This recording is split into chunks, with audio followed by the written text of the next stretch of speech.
I'm Dr. Huffman. I'm going to demonstrate how to apply Acell to a fingertip amputation to stimulate healing as a method to get wound closure at the end of a finger.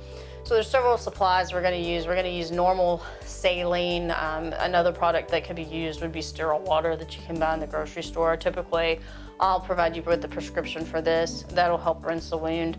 You'll have a kit with a pair of scissors and tweezers in it that's disposable that can be used throughout this process. There's an adaptic dressing, which is a non-adherent dressing that helps trap some of the moisture, and a lubricating jelly that also helps keep moisture over the wound, which is important for the healing process. In addition, we have a Tegaderm, which is kind of like a plastic sheeting. It helps maintain a moisture barrier as well. And then there's Telfa, and there's a couple of uses for this, but the primary use is to place your powder on so that you have a surface to be able to place the finger within the powder. And then the last product we have is Coban, which is kind of a stretchy dressing that sticks to itself to be able to keep the dressing on. So to start the process for application, what we're going to need to do is rinse the end of the finger. And so you take your saline, and you really don't need a tremendous amount. You're just trying to get a moist tip and rinse the end. Okay, you don't actually want to dry that when you're done, because that's going to help with the process of picking the powder up. So the powder comes in this vial, a little glass vial, so just make sure you're real careful not to drop it because it can shatter. And you don't need a tremendous amount of powder. What you'll do is just kind of put you a little small amount of powder on the Telfa. And then what you use is you can pick the Telfa up, you can move the powder around, you can just stick your finger down in it, whatever makes you comfortable. And what you're trying to do is just get a light amount of powdering over the open wound. You're not trying to get anything on the skin itself, just the open wound. So a neat little trick that you can use, so when you're putting it on, you see a few areas that aren't completely closed. You can take the back side of the tweezers, okay? And you can kind of coat the entire wound that way. Again, you don't need a tremendous amount. So that's a pretty well covered wound. In order to keep that covered and put a non-stick dressing over it, what we have is we have the non-stick dressing here, the adaptic. What you'll do is you'll use your scissors to cut a couple of small squares, and basically they need to be just big enough to cover the wound. They don't really have to cover a tremendous amount of the finger.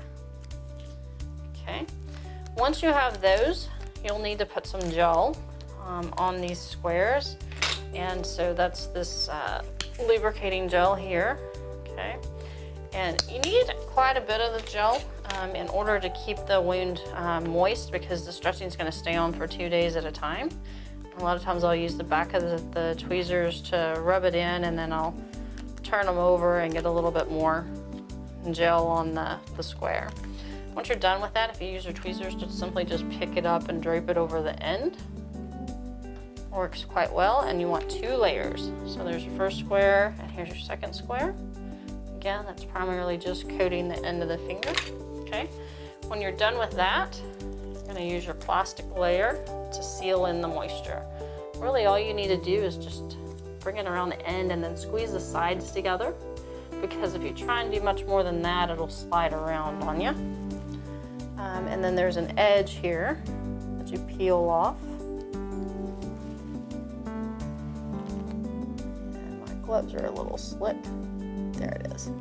So you'll just peel that off, and if you hold the sides while you're doing it, it keeps it from slipping around. Okay, once you do that, you can kind of fold them in a little bit.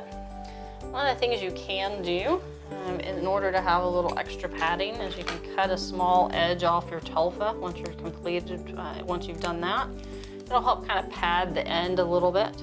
And you can just put it over like this. In order to keep that in place, you'll take your Coban, and one of the good ways and easy ways to do this is to place it over the end of the finger, and then bring your Coban up and around to catch the side, and then you're going to come up and around to catch the other side. And then you're going to bring it all the way down the length of the finger just to keep it in place. When you're done, this should not be terribly tight. You shouldn't be stretching the co-band tremendously to get it in place. It should just kind of lay over itself, and it'll stick to itself instead of your skin. You'll be able to bend the finger, so go ahead and bend this joint right here. So you can bend the finger, and you can bend it down quite a bit with the dressing on, which helps prevent stiffness. And that is how you apply the Acell.